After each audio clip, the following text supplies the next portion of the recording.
চার কেন্দ্রে উপনির্বাচনের আগে আজ শেষ দিনের প্রচার।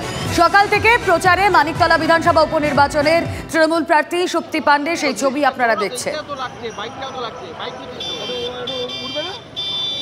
কতটা আশাবাদী জেতার ব্যাপারে? ওই কোশ্চেনটা আমার ক্ষেত্রে অমূলক। কতটা আশাবাদী আপনাকে বলে দিই যে যারা হাঁটলেন আজকে, সর্বস্তরের মানুষ হাঁটলেন। আজকে দাবাড়ুরা হাঁটলেন, কারণ সাধনবাবু স্পোর্টস ফিল্ডকে অনেক ব্যাক দিয়েছেন। শুধু তাই নয়, আজ তারা হেঁটেছেন সার্বিক ক্রীড়া জগতের মধ্যে যে পলিউশন ঢুকেছে তাকে ধিক্কার জানাতে। তার প্রকৃষ্ট উদাহরণ হচ্ছে কল্যাণ চৌবে, যিনি খেলার জগৎটাকে কলুষিত করেছেন। কীরকম লড়াই করতে পারি, লড়াইয়ের একজন সৈনিক হিসেবে আমার পারফরমেন্স কি, আমি নিজেকে দেখি, তারপর বলবো আমি কে আর অপোনেন্ট কোথায়। শুধুমাত্র শক্তি পাণ্ডে যে প্রচার করছেন তা নয়, প্রচারে পিছিয়ে নেই বিজেপিও। শেষ দিনের প্রচারে কতটা ঝাঁঝ বাড়াচ্ছেন বিজেপি প্রার্থী কল্যাণ চৌবে। জেলা সভাপতি সমগ্র ঘোষ রয়েছেন, প্রাক্তন জেলা সভাপতি এবং তাদের মধ্যে আমি মানিকতলা উপনির্বাচনে পশ্চিমবাংলায় রাজ্য সরকার গড়বে না, ভাঙবে না, বিশাল কিছু পরিবর্তন হবে না, কিন্তু অবশ্যই মানুষের একটা বিচার, একটা গণতান্ত্রিক প্রক্রিয়ার শুরু হতে পারে, একটা দৃষ্টান্ত আসতে পারে। সেইটাই আমি চেষ্টা করছি। যদি ব্যর্থ হই, বুঝবো যে মানুষের কাছে সম্পূর্ণরূপে পৌঁছতে পারিনি, আবার আমাকে পুনরায় প্রয়াস করতে হবে এবং মানুষ যেন ভোট দিতে পারে সেই ব্যবস্থা করতে হবে। গজলডোবায় প্রায় ৫,০০০ হেক্টর সরকারি জমি দখলের অভিযোগ শাসক দলের নেতাদের একাংশের বিরুদ্ধে।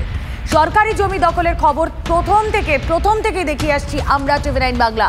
আজ আরও কিছু বিস্ফোরক তথ্য আপনাদের সামনে। অভিযোগ উঠেছে, নেতাদের মদতেই পোড়াঝাড় ডাবগ্রাম ফুলবাড়িতে সরকারি জমিতে গড়ে উঠেছে কলোনি, রিসর্ট, হোটেল, চা বাগান।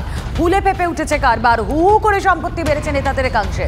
প্রভাবশালী নেতাদের হাত থাকায় হাত গুটিয়ে রয়েছে প্রশাসন। দখল হওয়া সরকারি জমি আদৌ উদ্ধার হবে কিনা সেই প্রশ্নও থেকে যাচ্ছে।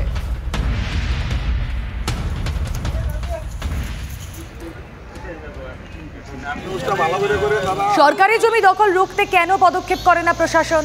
কিসের ভয় প্রশাসনের কর্তা ব্যক্তিদের? প্রভাবশালীদের ভয়?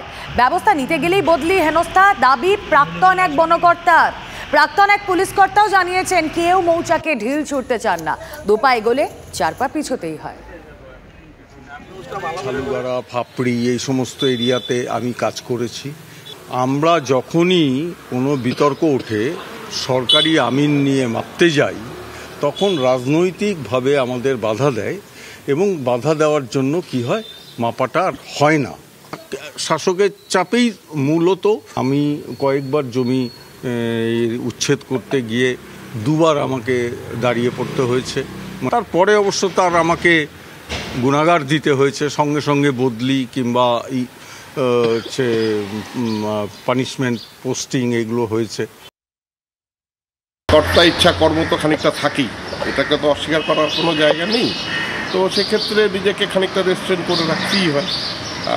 এখন আমরা যখন চাকরি করেছি তখনও যে ছিল না তা নয়, একেবারেই যে নিরবিচ্ছিন্ন বা নিরঙ্কুশভাবে আমরা পুলিশরা সমস্ত অ্যাকশন নিতে পেরেছি তাও না।